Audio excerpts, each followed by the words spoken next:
La politique avec notre chroniqueur du jeudi, Mathieu Slama. Bonjour Mathieu. Bonjour Steve. Et merci de nous rejoindre. Vous êtes analyste politique et on s'intéresse avec vous cet après-midi à la grogne des agriculteurs. Le Premier ministre Gabriel Attal fera des annonces demain en réponse aux revendications formulées par les syndicats. En attendant, les blocages se multiplient. Des actes de violence ont également été recensés, notamment dans l'Aube. Et vous vous étonnez de la mansuétude, selon vous, du gouvernement?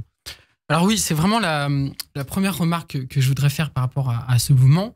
C'est l'incroyable mansuétude du gouvernement vis-à-vis de ces violences, alors qu'il y a quelque temps, on se rappelle par exemple lors des émeutes de banlieue ou même lors des manifestations contre la réforme de retraite, le maître mot du gouvernement, c'était l'ordre, on ne laissera rien passer, tolérance zéro. Donc il y a un deux poids, deux mesures là? Deux poids, deux mesures incroyables. Regardons plutôt quand même des actes de violence impressionnants devant des préfectures, des dégradations, un bâtiment de la Dréal très fortement dégradé, des blocages d'autoroutes, etc., etc. Et que dit le gouvernement?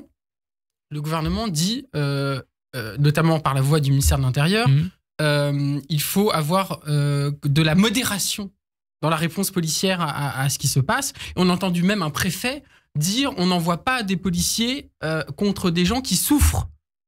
Alors là, Steve, ce discours-là, on aurait aimé l'entendre, on aurait adoré l'entendre précédemment pour d'autres mouvements est-ce que vous comprenez la colère des agriculteurs d'abord? Alors attendez, juste avant d'arriver en effet aux raisons de la colère, je donne juste un dernier exemple, s'il vous plaît, parce que je trouve que c'est absolument fascinant.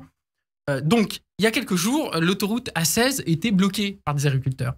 Communiqué de la préfecture, voilà, on a réussi à faire une déviation, on a encadré tout ça, tout va bien. En gros, hein, je caricature un peu, mais voilà. Il y a 8 mois, les soulèvements de la terre bloquaient cette même autoroute. Voilà, la réaction de la préfecture, ça avait été quoi? Ça avait été saisine du parquet, drone pour surveiller tout ça. D'ailleurs, ça avait été quelque chose qui avait été annulé en justice peu après. 9 gardes à vue et des gens qui sont toujours sous procédure judiciaire. Et un discours de ce sont des gens irresponsables. Et donc un discours d'extrême fermeté. Et donc là, voilà, je finis juste cette analyse sur le deux poids deux mesures qui est quand même absolument flagrant. Et évidemment, il s'explique par une raison simple, c'est que les agriculteurs votent majoritairement à droite.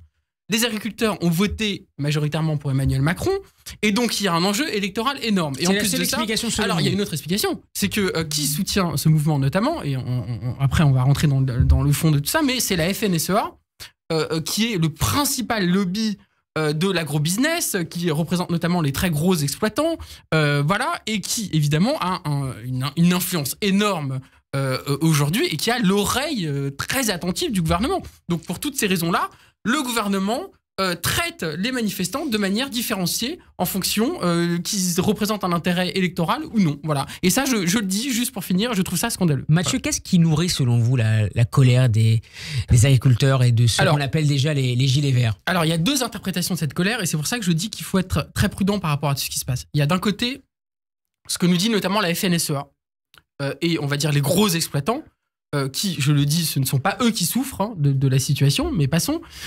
Voilà, la FNSEA, les jeunes agriculteurs et d'autres nous disent c'est à cause des normes. Il y a trop de normes. Il y a trop de normes qui pèsent sur les agriculteurs, et notamment les normes environnementales. Or, notamment des normes sur les pesticides, par exemple, hein, qui est notamment dans le viseur de la FNSEA. Alors qu'on permet l'importation de produits qui sont beaucoup moins surveillés. Non, mais d'une part, mais surtout, ce sont des normes qui sont fondamentales, qui protègent la santé publique, au premier lieu des agriculteurs. Et donc, il y a tout un discours qui est notamment repris par la droite, qui consiste à dire c'est la faute des écolos, il y a trop de normes écolos, il faut libéraliser tout ça. Donc c'est un discours extrêmement libéral.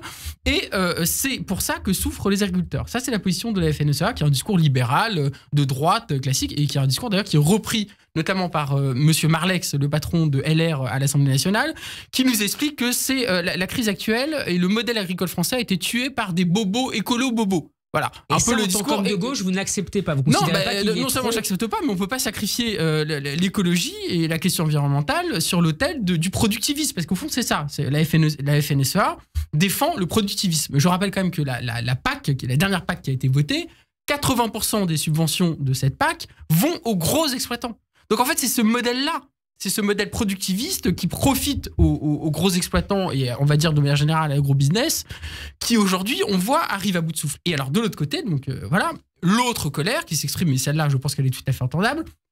On l'entend notamment par la voix de la Confédération paysanne, donc puisqu'elle est à gauche pour le coup, c'est les traités de libre-échange. C'est la manière dont on importe des produits agricoles fabriqués à bas coût et qui font baisser les prix de manière considérable et qui empêchent les agriculteurs de vivre de leur production. C'est la guerre avec des prix avec la grande distribution et les industriels qui étouffent les agriculteurs en leur imposant des prix pour garder leur marge. Et je rappelle que la grande distribution, les industriels, eux, font énormément de marge. Eux, ils vont très bien.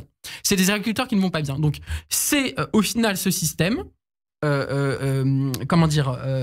agro-productiviste, qui profite en réalité aux gros exploitants, aux industriels et à la grande distribution, qui pénalise les agriculteurs et notamment les petits agriculteurs, les petits exploitants qui sont ceux qui souffrent le plus, qui ont des retraites. Aujourd'hui, je crois, une agricultrice moyenne a une retraite de 550 €. C'est délirant. Enfin, je veux dire, là, on est dans une crise sociale majeure. Et donc, ce que je dis simplement, c'est attention à la récupération de cette colère pour aller dans une direction de moins de normes environnementales, déréguler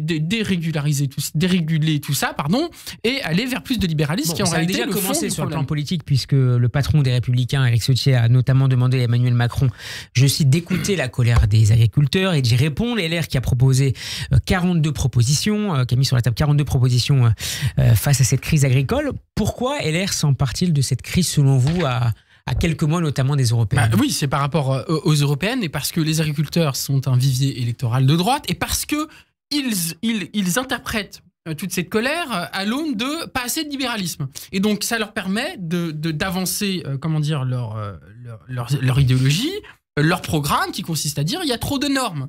Il y a trop de normes qui étouffent les agriculteurs, il y a trop de normes écolo, il y a trop de contraintes, il faut libéraliser, il faut déréguler tout ça, etc., etc., qui est un discours de droite classique et qui trouve un écho, et qui trouve un écho auprès de certains agriculteurs, de certains syndicats d'agriculteurs qui sont des syndicats marqués à droite, dont notamment la FNSEA, mais qui, je rappelle encore une fois, représente les gros exploitants. Le patron de la FNSEA est un très gros exploitant, quelqu'un qui gagne beaucoup d'argent, tant mieux pour lui, grand bien lui fasse, mais enfin, il ne représente pas tous les agriculteurs et notamment les petits agriculteurs qui souffrent. Et ça, c'est un peu le grand mensonge de toute cette histoire, c'est nous faire croire que tous les agriculteurs sont dans le même sac. Non, il y a d'un côté les gros qui gagnent beaucoup d'argent et qui profitent tout à fait du système actuel et qui veulent profiter de la colère actuelle pour gagner encore plus d'argent en se débarrassant de normes qui sont pourtant fondamentales, notamment de normes écologiques et environnementales. Et puis de l'autre côté, les petits agriculteurs qui en réalité, eux, souffrent réellement. Et souffrent de quoi, encore une fois? Du libre-échange et du manque de protectionnisme. Et puis d'autre part, évidemment, de la pression sur les prix qui est faite notamment par la grande distribution. Pour terminer, Mathieu, il nous reste 1 minute. On apprend à l'instant que des syndicats agricoles d'Île-de-France annoncent le blocage de Paris demain. On a parlé des Républicains. À l'extrême droite, le RN surfe également sur la crise dite des Gilets Verts. C'est le cri de la France qui ne veut pas mourir, a affirmé le président du parti Jordan Bardella. La France des oubliés, c'est un excellent thème de campagne là aussi pour les Européens. Oui, moi je pense que toute cette affaire est en train d'être récupérée de manière très, très importante par l'extrême droite et le Rassemblement national, exactement comme en Allemagne. Il y a eu un mouvement en Allemagne d'agriculteurs qui continue encore et qui a été énormément récupéré par l'extrême droite. Alors pourquoi l'extrême droite récupère tout ça? Alors évidemment pour des raisons électoralistes, parce que certains agriculteurs sont de plus en plus tentés par colère par le vote d'extrême droite, et parce que ça joue sur un certain nombre de thématiques qui sont les thématiques historiques de l'extrême droite. D'abord, vous savez, la question des normes, on emmerde les agriculteurs, les petits commerçants, etc.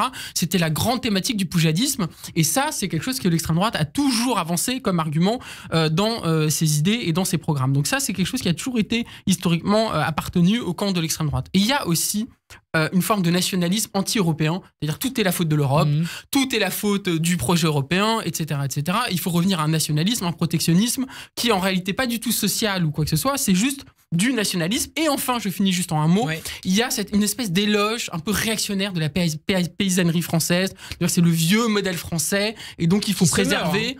Voilà, et avec un discours très réactionnaire, très nationaliste, et c'est ça qu'essaye de faire aujourd'hui l'extrême droite, et j'ai peur que ça fonctionne. Voilà. Merci beaucoup Mathieu Slama d'avoir été avec nous. On peut vous réécouter sur radioj.fr et en vidéo sur YouTube. Très bon après-midi à vous.